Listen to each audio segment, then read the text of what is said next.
local television network, TSPN. And now back to today's Seniors Living Well with your host, Lori Webb.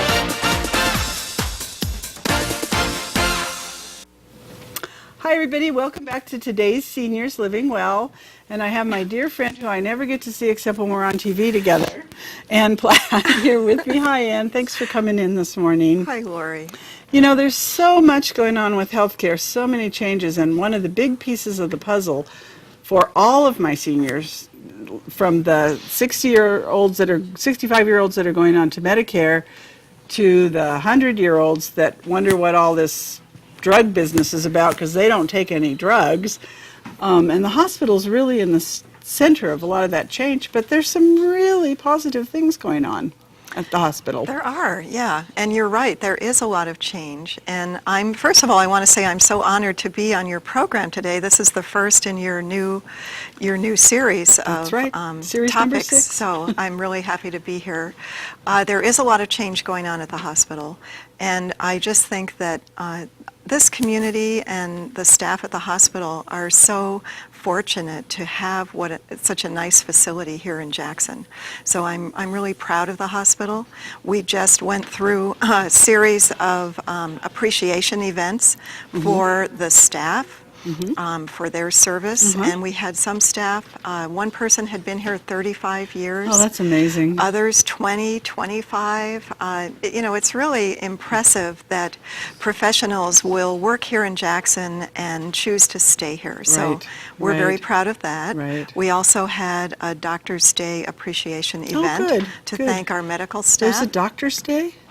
There is a Doctor's Day, although I like to say every day is Doctor's Day. Yeah, but we did have a Doctor's Day appreciation, and on Monday we're having our volunteer appreciation. This month is a month to celebrate our volunteers, and we have a tremendous amount of volunteers who run our gift shop. They run the thrift store for the hospital. They provide a refreshment cart for people waiting in the hospital. The concierge service. Concierge cart, yeah, and they help behind the scenes in many of our departments. I don't know how we would do what we do without them. So now, are they all members of the auxiliary? That is the volunteer. That is the volunteer organization. So we have I think 150. It's a huge organization. So and a lot of those are seniors.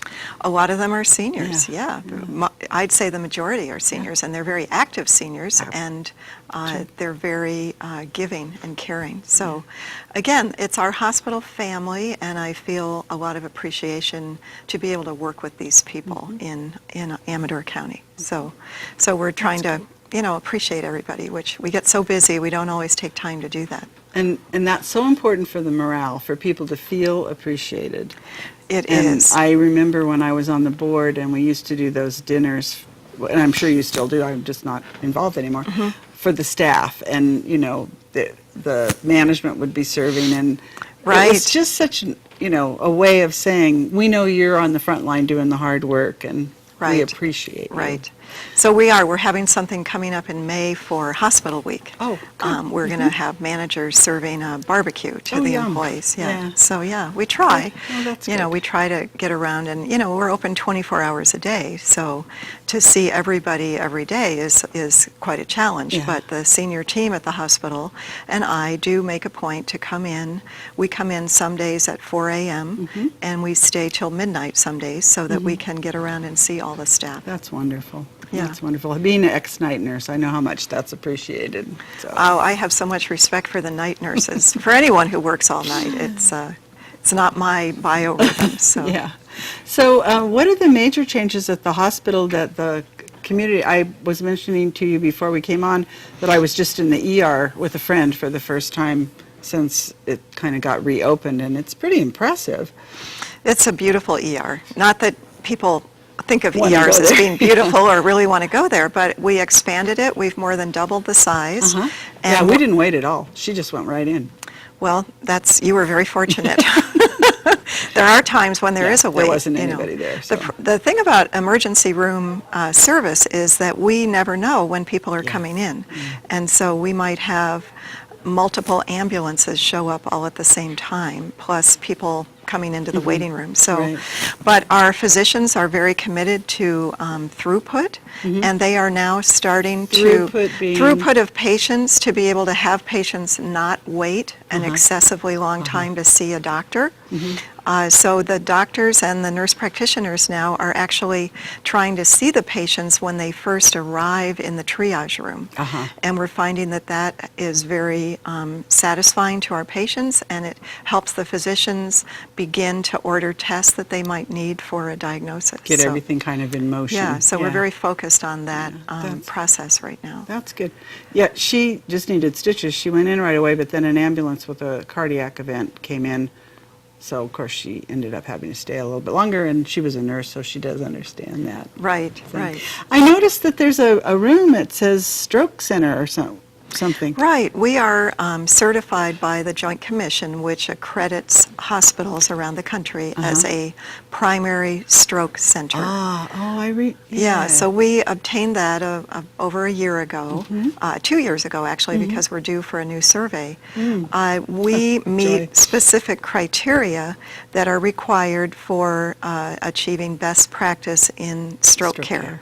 So if a patient comes into the emergency room and they are experiencing a stroke, we call the stroke team. So there's a page that goes out for stroke alert. And so anybody involved in stroke care, the CT tech, the lab, the physician, everybody focuses on that patient. And so the CT schedule is interrupted if necessary to get that patient in for a quick study. And the physicians are following stroke protocols. And we've found this improvement to really make a positive difference for our patients. That's great, because if you catch a stroke early, sometimes you can keep it from having worse Right, you can sequelae. administer a medication if you're within a short window that will allow the patient to have less deficit. So we are taking that very seriously, and we're seeing positive outcomes. We've also done a lot with sepsis care. That's a big thing, isn't it? It's a big thing, yeah. And people don't realize how you can have a small infection, or you could have pneumonia, and it turns into sepsis, which is a bloodstream infection, and it's very serious, and people do die from sepsis. So we have sepsis protocols, and we initiate a sepsis type alert when someone is diagnosed with having sepsis. And so we've seen really a tremendous difference in the outcomes for our patients when they come in with sepsis. With sepsis. The ambulance company also has initiated a sepsis protocol. So They have. when the ambulance knows that they have a patient that's possibly septic coming in, they let the ER know? We know ahead of time, so everybody is waiting for that patient with everything that's needed to initiate the protocol in the hospital. So, yeah, those are all very positive things that we're doing. We also recently were recognized in some of the local contests for being the best employer, being the best customer service. Some of our, one of our nurses received the best nurse, Joey Ulian, who works in our short stay unit. Dr. Hartman, once again, best doctor in Amador County. Dr. Bowie received an honorable mention, and his office was recognized as best medical office. I'm trying to think, Marianne LaPointe, best nurse practitioner. Yeah, you look through that list and you say, We're You so know all these fortunate people, to yeah, have to these have these folks, people, and they're yeah. affiliated with Sutter and the hospital, so we're very proud of them. We want to appreciate them. We also are working with Sutter Medical Foundation, which is the arm of Sutter that runs physician practices.